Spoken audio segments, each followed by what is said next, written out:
Good afternoon and welcome to another episode of Ask Mr. Long Island. My name is Michael Watt, aka Mr. Long Island, and our guest today is Ellen Oakvist. Oakvist.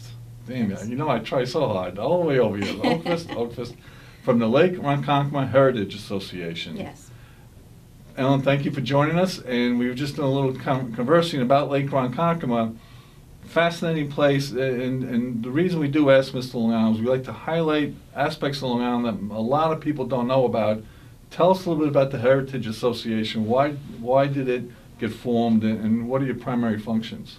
Well, the Heritage Association was formed because there was a void in town. We have the Historical Society, we have all the other groups. But there was no one to explain the landmarks and tell people what was going on. Why was there a big tree on the corner that no one knows about? And what's this rock mean? So I decided to do that. And it's a 20-year in the making, but in the last 3 years, we've placed 10 landmarks. Now, you mentioned before, you're an 8th generation Lake Ronkonkoma native. Yes.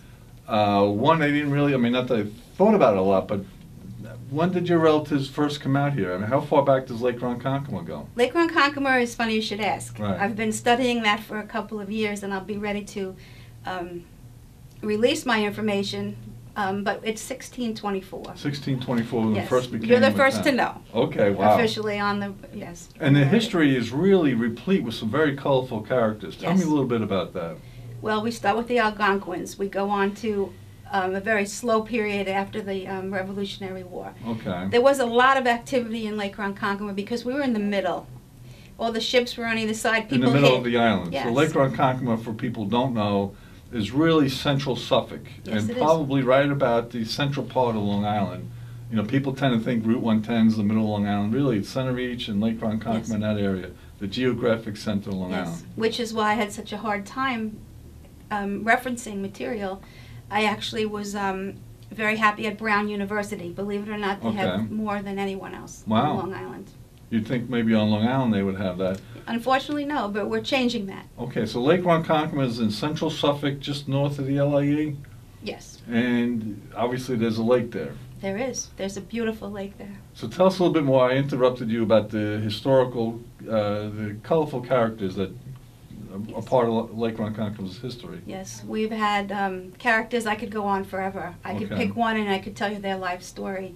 Of course, one very big part of Lake Ronkonkoma that most people realize is the Pavilion era. Okay. That exploded in, say, 1906 when Willie Vanderbilt put up the Petit Trion on the lake. It was at the end of the Motor Parkway. And that was one of the Vanderbilt mansions on Long Island. It was actually a restaurant. Okay. And it was managed by, I believe it was the Hotel Astor from New York City. Okay. Yes. And at the time, that must have, with all due respect, been in what was considered the middle of nowhere. Now, yes, Vanderbilt also built Motor Parkway. Tell us a little bit about Motor Parkway and why it's such a distinguished roadway. Well, I'll tell you, I have the ability to talk about it in some aspect. I'm not a total,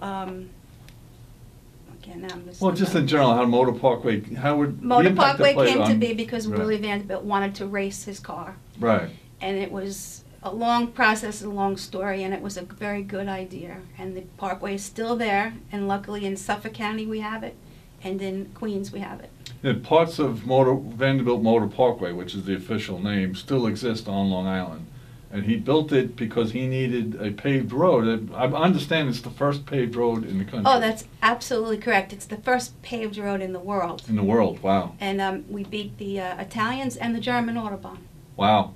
They actually came and studied the And right here in Long Island, in some part, the original parts of Vanderbilt Motor Parkway still around. We're going to get back to that because we've really just scratched the surface on this. Is there a website that people can go to? Yes, thelakeheritage.org. Lakeheritage.org. They go there, they can find out more about Lake Ronkonkoma and the organization that you work with. Yes. All right. You've been listening to Ask Mr. Long Island. My name is Michael Watt, a.k.a. Mr. Long Island, and we're going to be right back after a quick break.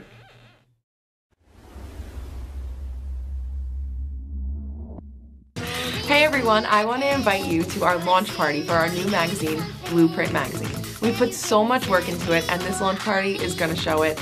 We're going to have free music, dancing, cocktails, food, everything you could possibly want, we're going to have it. So I would really love to see you there. It's on September 14th from 6 to 8. And yeah, that's it. See you there, guys.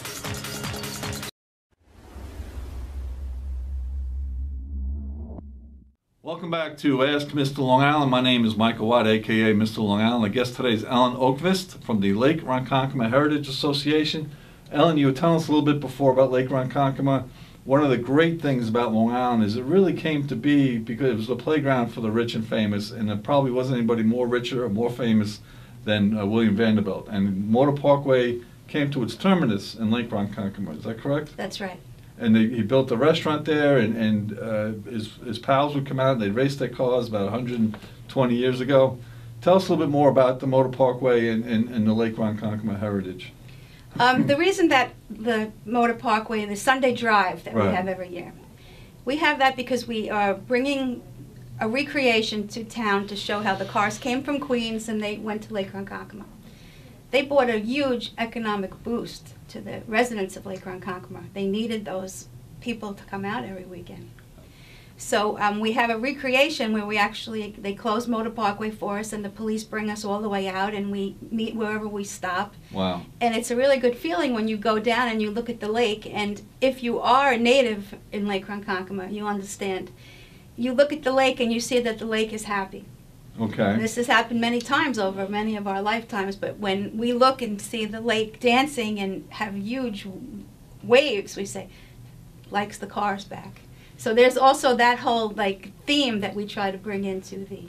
I've heard the whole story about the Native American Indian woman or Native American woman who perished in the lake, and her spirit is still there. I mean, does the lake have that much character? Oh yes, the lake has that much character. There were actual sightings, I think it was in the late 70s, of people that actually saw her walking on the lake, and then there was no more drownings for many years, but now you have more.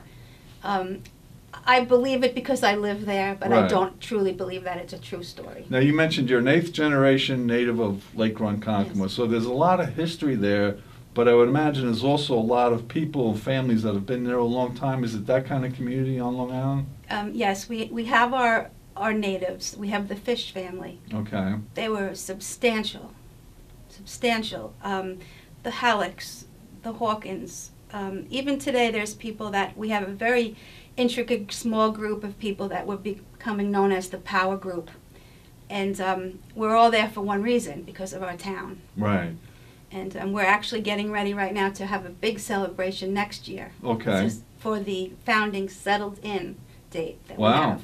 And that's in 2016? I wish that I could tell you a date now, but we're still working with some of the logistics. Now, you used a phrase before that kind of jumped out at me. You talked about an active history. Yes. So you have an appreciation for what's transpired in the past, but anyone who comes down to visit or goes to your website, they can get a more active idea of what's going on. And so the town is still fully functioning. It's not like, Bethpage Restoration Village or anything like that. Which is a wonderful place. Right, no, absolutely. But no, any time that we do any type of a landmark, we do have an event with it that is absolutely what happened at the time, so people can get a grasp on it. We have a lot of people that have no idea, like I said, what things are and why they're there. Right. And then we're showing them, well, this is why. This is why this tree is the World War II memorial tree. I have 8 World War II veterans that every year I have an Armed Forces Day for. I don't do it for anybody else but them. Okay. My father is one of them. Wow. They came home to that tree. They know what that tree is. Wow. So we had to make it known. And that's what we do. We proclaim a landmark and we make it known. Now, you also mentioned there's 8 Civil War veterans buried? There was actually 14 that I knew of. Okay. And the day of the cemetery walk, my dad quickly pointed out, well, what about these 4 guys? It was almost comical. So yes, we have found more.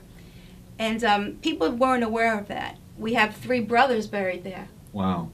A few years apart. Right. And I basically uncovered their graves over a period of time. Wow. I have scars from poison ivy to prove it. Hmm. And it was a personal thing for me because I have 3 brothers, and here were 3 brothers dead from the Civil War. Wow.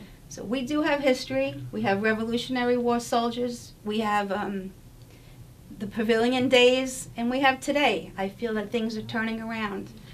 Well, it's interesting, and thank you so much for spending some time with us today. Long Island has such colorful history, and we drive by it constantly. We had a former president of the United States had a summer White House here. You have a Lake Ronkonkoma with such a colorful history that I would venture to say the vast majority of Long Islanders aren't aware of. So we thank you very much for being with us today. Give us the website one more time so people know where they can go. Yes, it's the lakeheritage.org. lakeheritage.org. Ellen Oakfist, thank you so much for joining us. It's fascinating, and you're proving my theory that Long Island's just an incredibly interesting place to live. So thank you for sharing your time and insights with us. This has been another episode of Ask Mr. Long Island. My name is Michael Watt, a.k.a. Mr. Long Island. Thank you very much for joining us.